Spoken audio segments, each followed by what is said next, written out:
তৌহিদি জনতা নামে যারা দেশের বিভিন্ন স্থানে হামলা ও আক্রমণ চালাচ্ছে তাদের হুমকি নয় বরং সতর্ক করেছেন বলে জানিয়েছেন অন্তর্বর্তী সরকারের উপদেষ্টা মাহফুজ আলম। মঙ্গলবার রাত 10:45টার দিকে নিজের ভেরিফাইড ফেসবুক পেজে দেয়া এক পোস্টে তিনি এসব মন্তব্য করেন। সেখানে তিনি লিখেছেন, তৌহিদি জনতা নামে যারা আপনারা পরিচয় দেন তাদের আমি হুমকি দেইনি, সতর্ক করেছি। কেন করেছি? গত 15 বছর নিপীড়ন সহ্য করে এবং অভ্যুত্থানে ভূমিকা রেখে সকল নাগরিকদের মতো আপনারাও একটি জাতীয় সম্ভাবনা হাজির করেছেন, কিন্তু মব সংস্কৃতির কারণে তা ভুলণ্ঠিত হচ্ছে। এই ক্ষেত্রে আপনাদেরকে এই সম্ভাবনা রক্ষা করতে হবে।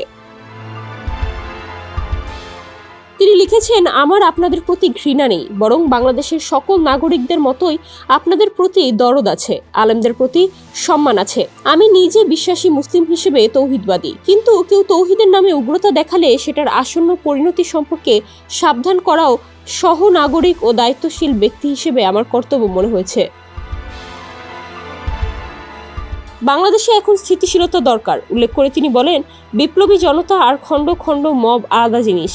লক্ষ্যহীন, উদ্দেশ্যহীন এ মব সংস্কৃতির কারণে উপকৃত হচ্ছে আমাদের শত্রুরা। রাষ্ট্রের অখণ্ডতা, নিরাপত্তা ও শৃঙ্খলা রক্ষার্থে আমাদের কঠোর হতে হবে।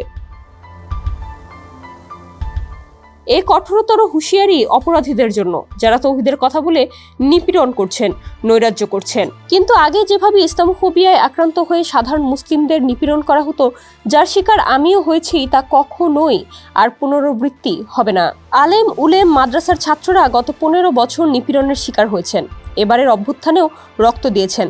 কিন্তু যে স্বাধীনতা এত রক্তাক্ত, সে স্বাধীনতা রক্ষায় প্রজ্ঞা না দেখালে যে জুলুম নেমে আসবে, এ সতর্কতা উচ্চারণ যদি ভুল হয় তাহলে আমার কিছু বলার নেই। আমি জালিম বা মজলুম দুইটা হওয়া থেকেই আল্লাহর কাছে পানা চাই।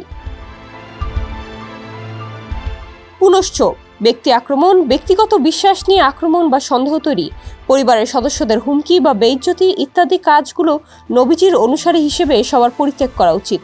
চলুন বিভাজন আর ঘৃণা বাদ দিয়ে রাষ্ট্রকে সবার করে গড়ে তুলি। পরস্পর সম্মান এবং মর্যাদার সম্পর্কই নতুন বাংলাদেশের ভিত্তি।